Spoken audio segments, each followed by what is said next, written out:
तो नमस्कार दोस्तों, आज के क्यूएन में आपका स्वागत है। दिन भर में जितनी भी अच्छी कमेंट आए, जितनी भी ज़रूरतमंद के जो कमेंट है, उन्हीं के जवाब आपको इस सेक्शन में मिलेंगे। तो चलिए शुरुआत करते हैं फटाफट से।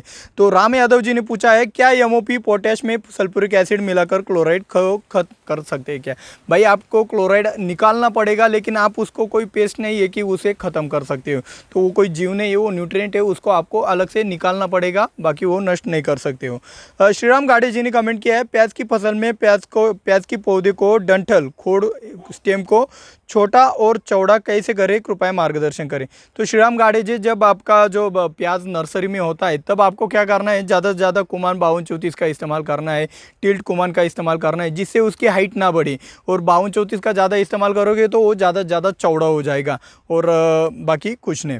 डीके पटेल जी ने कमेंट किया है कि भाई ओनियन 18 दिन की है, डायरेक्ट बीज बोया है, नर्सरी नहीं लगाई है, बारिश में आगे एडवांस में क्या करना चाहिए? भाई बारिश में आपको एक काम करना चाहिए डीके पटेल जी, आपको एक जैम्प्रो का स्प्रेइंग करना चाहिए, और दूसरी बात आपको ज़मीन में से सल्फर डालवाना चाहिए पहली बार। और अगर हद से ज़्यादा बारिश हो तो आप शोनाइट भी डलवा सकते हो नाइट्रोजन कंट्रोल करने के लिए।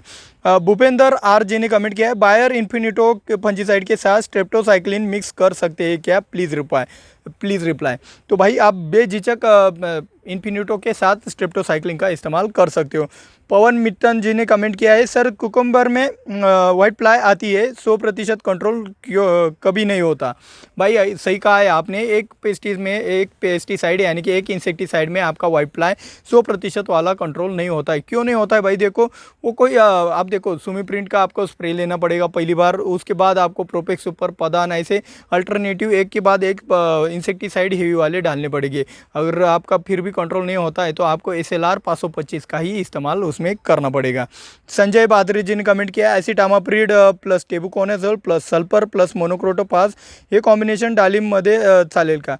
एसिटामाप्रिड, टेबुकोनाझोल, सल्फर और मोनोक्रोटोफास का कॉम्बिनेशन आपको अनार की फसल में चल जाएगा, लेकिन आपको सल्फर पानी में पहले डालना चाहिए, क्योंकि वो एसिडिक होता है, उससे आपके पानी का pH भी अच्छी तरीके से हो जाएगा। ज्योति विजय जी ने कमेंट किया है, सर टेरेस किचन गार्डन के लिए कौन सा बेस्ट होता है, MgSO4 या मैग्नीशियम नाइट्रेट, और ट्राइकोडर्मा डालने के कितने दिनों बाद डालना चाहिए?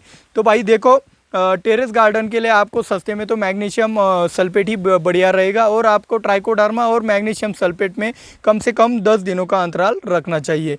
और गुंजन गंगादिया जी ने कमेंट किया है, नमस्कार सर, मेरे पास 2 एकड़ लौकी का खेत है, उसमें फल फूल लगते हैं लेकिन काले होकर गिर जाते हैं। तो गुंजन गुंगाडिया जी, आपका जो काले पड़ने का जो दिक्कत आ रहा है, वो आपका लेड ब्लाइट भी हो सकता है या फिर बैक्टीरियल ब्लाइट भी हो सकता है। तो ये कौन सा वाला ब्लाइट है, ये जानने के लिए आपको ऊपर आई बटन में मैं लिंक दे रहा हूँ, वो वाला वीडियो देखना पड़ेगा ब्लाइट का।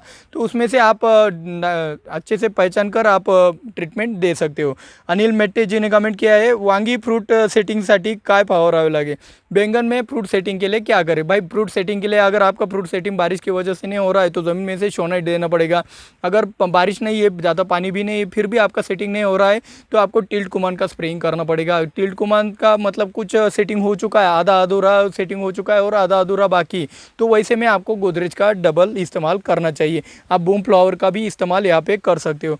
पी मंडल जी ने कमेंट किया है, क्या आपके पास कोई एग्रीकल्चर डिग्री है? इतना कुछ जानकारियाँ देते हैं, बहुत अच्छा लगता है, लेकिन आपके पास अगर एग्रीकल्चर डिग्री है तो उसका एक वीडियो यूट्यूब पर डालिए। भाई देखो, ये आप मेरे पर्सनल में घुस गए हो, लेकिन मैं आपको पर्सनल में जानकारी दूंगा। एक स्पेशल Q&A में मेरे खुद के ऊपर रखूंगा, लेकिन उसके लिए हम 70,000 सब्सक्राइबर का टारगेट रखेंगे। जैसे हमारे 70,000 सब्सक्राइबर कंप्लीट हो जाएंगे, मैं आपके लिए उस Q&A में आपको वो जवाब दे दूँगा, और एक स्पेशल वीडियो आपके लिए वो पर्सनल बता दूँगा। तो इन्होंने एक और सवाल पूछा है कि आप क्या करते हो, खेती के बाद करें, लेकिन आपकी योग्यता क्या है? यदि आप ऐसा कहते हो तो विश्वास करने में ही लाभ है। इनका मतलब ये है कि आपका ग्रेजुएशन कितना हुआ है, एजुकेशन कितना हुआ है, इसके ऊपर आप बता देते तो हमें और भी अच्छा और सेटिस्फैक्शन हो, या फिर हमारा कॉन्फिडेंस बढ़ जाता है आपके ऊपर विश्वास करने में। तो भाई मेरे ऊपर विश्वास मत करो, मैं तो क्या किसी के ऊपर भी ब्लाइंडली आपको विश्वास नहीं रखना है।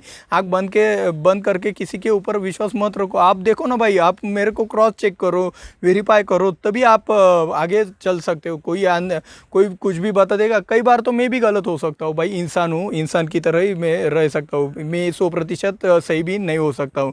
तो आपको क्रॉस चेक भी करना चाहिए। सागर वायकर जी ने कमेंट केलं आहे, सर फ्लॉवर पिकावर अळी आहे, 6 दिवसाला कीटनाशके स्प्रे घेतोय, 1 महिन्याची फ्लॉवर झाली तरी पण अळी पूर्ण गेलेली नाही। इनकी फ्लावर की जो सब्जी है तो उसके ऊपर इलियो का बहुत ही हेवी अटैक है, बहुत से इंसेक्टिसाइड इन्होंने डाल दिए है, फिर भी इनका कंट्रोल नहीं हो रहा है। तो सागर वायकर जी, आप लार्विन का इस्तेमाल करते हो, लार्विन के साथ आप क्लोरो का इस्तेमाल करते हो, तो आपकी सभी इलिया ख़त्म हो जाएगी। ओम ठाकरे जी ने कमेंट किया है, टाटा बहार और प्लेनोफिस कॉम्बिनेशन कर सकते हैं क्या? भाई आप बेझिझक टाटा बहार और प्लेनोफिस का इस्तेमाल कर सकते हो। योगेंद्र साहू जी ने कमेंट किया है, चिलेटेड जिंक और एनपीके मिक्स करके फॉलियर स्प्रे के लिए चलता है क्या धान में? भाई धान में क्या आपके सभी फसलों में एनपीके और चिलेटेड आपका जिंक चल जाता है, कोई दिक्कत की बात नहीं है।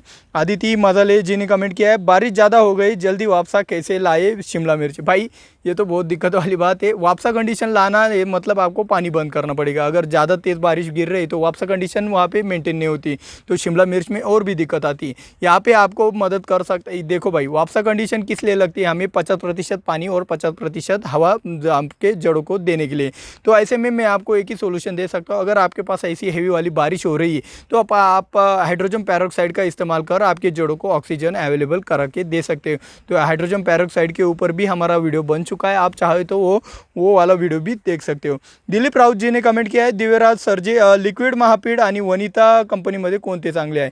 भाई आप लिक्विड फर्टिलाइज़र महापीड का ले, वनिता का ले, सोलूपीड का ले या न्यूट्रीपीड का ले, किसी भी कंपनी का लेते हो तो थोड़ा 19-20 रिजल्ट में फ़र्क आता है। कॉस्टिंग में जितना फ़र्क आता है उतना रिजल्ट में भी फ़र्क आता है। तो आप अपनी फसल के अनुसार कंपनी का चुनाव कर ही सकते हो। निवरागाजींनी कमेंट किया है की डाळिंब बागेत तेला आला आहे, कुठला स्प्रे घेऊ भाई? भाई अनार के बगीचे में इनका तेला डिसीज़ आ गया है, तो भाई अभी आप कुछ नहीं कर सकते हो। आपको सिर्फ पहला बात क्या करना है, आपका जो तेले वाले जो फल है उनको बाहर निकाल फेंकना है। और दूसरी बात आपको क्या करना है, बोल्डेक्स मिक्सचर का आपको स्प्रेइंग करना है स्ट्रेप्टोसाइक्लिन के साथ। उसका अच्छे से स्प्रेइंग करने के बाद आपको टाल्कम पाउडर ज़मीन के ऊपर उसका छिड़काव कर देना है। तो इससे क्या होगा, आपका बगीचा रिफ्रेश हो जाएगा और आगे से तेला ना आए इसके लिए आपको कुछ ट्रीटमेंट देनी पड़ेगी। अशोक बाबर जी ने कमेंट किया है, SRP 9 अंगूर में किस स्टेज पे चलना चाहिए सर? भाई SRP 9 तो आपके मतलब कटिंग से लेकर हार्वेस्टिंग तक चल जाता है। कोई भी फसल हो, प्लांटेशन से लेकर हार्वेस्टिंग तक आप सिलिकॉन का इस्तेमाल करते हो तो उसके अच्छे ही पॉजिटिव रिजल्ट ही आते हैं, आप कितना भी एक्सेस कर लो भाई। दिनेश पवार जी ने कमेंट किया है, सर मिलीबगवर इफेक्टिव इंसेक्टिसाइड कृपया सांगा। मिलीबग के ऊपर आपको अगर कंट्रोल करना है तो भाई सबसे बेटर और सबसे बढ़िया काम करता है आपका क्लोरोपाइरिफॉस, उसके बाद में आता है आपका प्रोपेक्स सुपर और उसके बाद में आता है आपका एप्लॉड। तो आप इन तीनों में से किसी का भी इस्तेमाल कर सकते हो। सचिन काकड़े जी ने कमेंट किया है, sir calcium nitrate versus magnesium nitrate which is best? भाई वही तो बताया मैंने वीडियो में, मैग्नीशियम नाइट्रेट बेस्ट है। तो भिवानंद केदार जी ने कमेंट किया है, टोमॅटोवर काळे टिपके पडले आहे, कोणते औषध घेऊ? भाई वो काले टिपके जो आपका काले धब्बे आ रहे हैं आपके पत्तियों के ऊपर, वही तो ब्लाइट है। वो आपका बैक्टीरियल ब्लाइट है या अर्ली ब्लाइट तो नहीं है, बैक्टीरियल ब्लाइट है या फिर आपका लेट ब्लाइट है। ये आपको डायग्नोसिस करना पड़ेगा, पहचान करना पड़ेगा। उसके लिए इस वीडियो के ऊपर आप क्लिक करके वो वाला वीडियो देख सकते हो। तो मिलते हैं कल के वीडियो में। जय जवान।